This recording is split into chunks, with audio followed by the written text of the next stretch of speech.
tudo bem, André? Um abraço a todos. Parece que vocês estão falando do Real Madrid, né? Parece que o Real Madrid jogou com o São Paulo ontem pela Libertadores da América. O Talleres de Córdoba, eu vou citar aqui uma conversa que eu tive com o taxista, torcedor do Talleres, que trouxe a nossa equipe de volta para o hotel ontem depois do jogo. A pergunta dele para a gente era a seguinte: como um São Paulo que tem tanta expressão no futebol mundial me perde para o Talleres, que é um time inexpressivo? Foi essa pergunta que a gente entrou no táxi e voltou discutindo com o taxista, torcedor do Talleres, dizendo como um time inexpressivo como o Talleres conseguiu fazer 2-0 do São Paulo da maneira que foi. Evidentemente, vocês vão poder analisar a partida, vocês assistiram o jogo e viram que o Talleres não foi aquele time esperado de ir para cima do São Paulo, tanto que no primeiro tempo, no primeiro para o segundo tempo, o Muricy Ramalho comentava na nossa transmissão do Sport TV, olha, o São Paulo agora se acertando, tem tudo para fazer o resultado no segundo tempo, porque o Talleres não ataca, não faz nada, é um time que não levou pressão para o São Paulo no primeiro tempo. Aí depois que acertou um chute, o estádio virou um caldeirão, o estádio, a torcida não parou de cantar em nenhum momento, mas aí o volume aumentou, e aí numa falha de marcação, né, criticada a zaga, principalmente os volantes do São Paulo, vou dizer, principalmente o Jusilei, na marcação, aí o segundo gol elimina o São Paulo dessa Libertadores da América, apesar do discurso do Hernanes no final da partida, que vai contar muito com o apoio do torcedor, com o Morumbi lotado, mas eu entendo, e até conversando com algumas pessoas no São Paulo, hoje pela manhã, São Paulo que chegou às 5 da manhã no Brasil, todo mundo acha que vai virar um caldeirão de pressão para cima dos jogadores, ao invés de ser algo de apoio. Enfim, vai depender muito da postura do São Paulo, que a promessa ontem era uma postura diferente do São Paulo por causa dos resultados do Campeonato Paulista, o jogo contra o Santos e contra o Guarani, mas foi algo que não aconteceu. Então, assim, o bastidor do São Paulo está quente, está pegando fogo, e o Jardine, apesar da entrevista do Raí, está muito pressionado, viu, André? O André Hernan deu as informações, deu a opinião dele. A gente está passando a expulsão do Hudson, que deixou ainda mais difícil a parada. Já estava 1-0 para o Talleres e depois vai ter o segundo gol. E aí, meus caros, o André Hernan falou, o que vocês querem opinar? Falou muito, está de parabéns, excelente repórter. Como você falou, talento, fala bem e não respondeu a pergunta. Fugiu, deu nó.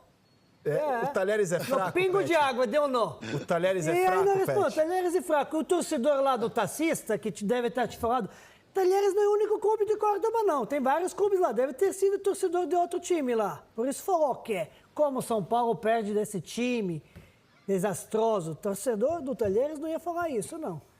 Mas tudo bem, Hernan. Eu gosto de você, não tem problema, pode dizer. Respeito a tua opinião. Discordei ontem. E hoje mantenho a minha palavra que não é fraco, não.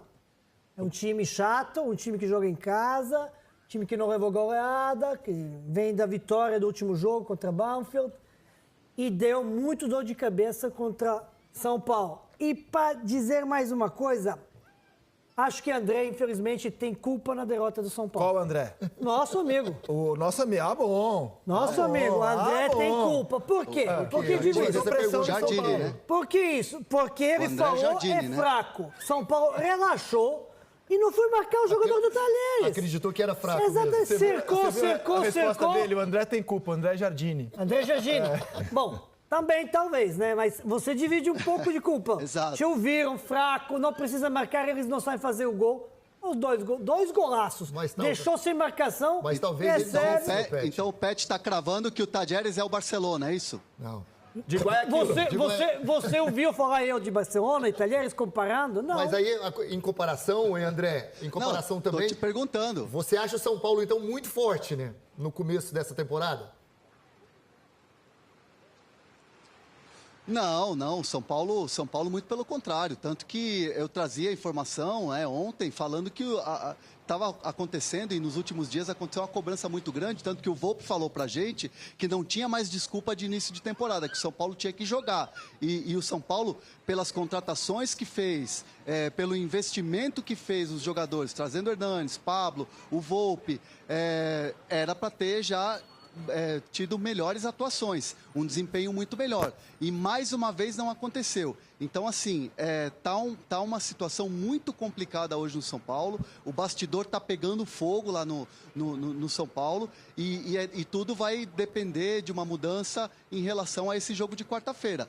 O São Paulo tem mais do que a obrigação de classificar na quarta-feira, mesmo com tendo que fazer 3 gols. Na cabeça de quem comanda o São Paulo hoje, a obrigação do São Paulo é ir para o Morumbi na quarta-feira que vem e fazer o resultado, porque na análise do São Paulo também, internamente, surpreendeu também o Tadieres ser um time que não atacou, ser um time que não mostrou bom futebol. Estou falando de desempenho, diferente do resultado. André, vamos fazer uma mão lava a outra. Me ajuda aqui que eu vou te ajudar. Para eu entender como sou estrangeiro, né? Ontem você se precipitou e falou fraco. Definiu o Talheres uma palavra.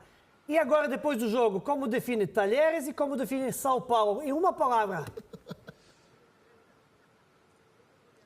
O Tadieres é um time fraco, porém é um time argentino. É um time que tem postura, um time que soube jogar uma partida de Libertadores da América. O São Paulo é um time forte, é um time que fez o investimento, mas não soube jogar a partida de ontem da Libertadores, porque não conseguiu se arrumar nesse pouco tempo que teve de pré-temporada e de início de temporada para esse jogo, que é o jogo mais importante do ano. O Hernan, eu conheço esse taxista aí, eu já tive em Córdoba, peguei esse mesmo taxista, ele torce pro Belgrano, por isso que ele falou mal do Talheres. Ele é torcedor do Belgrano, conheço esse cara aí. A gente sempre aluga ele, né, quando vai fazer jogo aí, é o mesmo cara, entendeu? Cara, não torce por Talheres. Deixa eu ajudar meu amigo, deixa eu ajudar tá um massacre aqui, né, André? Não, eu vou ajudar. Não, mas eu quero dizer o seguinte, André, acho que não está eliminado, acho que 2 foi mais do que merecia o Talheres, pelo que jogou o Talheres, pela essa disposição que não mostrou no primeiro tempo, independentemente de seu time argentino, é complicado. Tirar 2 aqui é muito, fazer 3 aqui no time... Aqui sim eles vão jogar muito fechados, mas tiveram, assim, o favorecimento da expulsão do Hudson, então aí aproveitar ali, você olhar os gols no mesmo buraco que fica entre o meio-campo e a defesa, e aí você vai falar muito de uma posição que seria do Hudson, que eu tinha saído, ou do Jusilei, que não anda marcando. Então os 2 gols nascem num buraco ali, uma facilidade incrível para definir ali. Acho que o São Paulo... Assim, estava com medo, o São Paulo, porque ele, pelo que jogou até aqui no Campeonato Paulista, o torcedor também achava, nossa, lá vai tomar de 3 ou 4.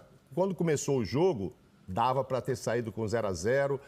Quando muito, perder de 1-0. Achei que 2 foi demais. E se tem um culpado nisso, me desculpe, mas é o Raí, é a presidência, é quem apostou no Jardine, que é um cara muito bem preparado, mas não a ponto de assumir um time profissional.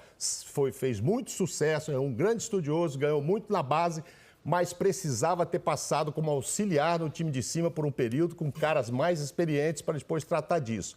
Então o Raí agora está com a batata quente, porque ele estava defendendo o Jardine, ele manteve a contratação, o que foi embora, ele manteve... O Aguirre? O Aguirre, ele bancou a saída, porque os jogadores não queriam o Aguirre, e aí ele ficou do lado dos jogadores e tirou o Aguirre, que teria experiência para estar num outro nível São Paulo hoje. Então agora eu acho que está sim, uma batata assadíssima na mão do Raí. E o Jardine, eu vou dizer que é o menos culpado, vão dizer, o técnico está escalando errado, o técnico sabe... Não é, cara, ele está com um pepino enorme na mão, ele tem uma grande experiência, mas numa outra categoria, numa outra história. Acho que ele precisava ter passado um período com um técnico experiente, porque depois, se ele não classifica quarta-feira, vai cair, complica a carreira de que poderia ser promissora, vai dar uma empacada na carreira dele. Até porque ele vem de 2018 já com essa pressão, né, irmão? Sim. De fazer resultado. E se já começa uma competição disputando uma Libertadores, uma pré-Libertadores, que é o sonho do torcedor de São Paulino. Então, se você já perde, se você já tem essa responsabilidade de classificar a equipe, vindo de uma situação de 2018, para um treinador que não tem essa... Assim, não que ele não tenha capacidade, ao contrário, tem muita capacidade. Mas a bagagem nesse momento é muito importante.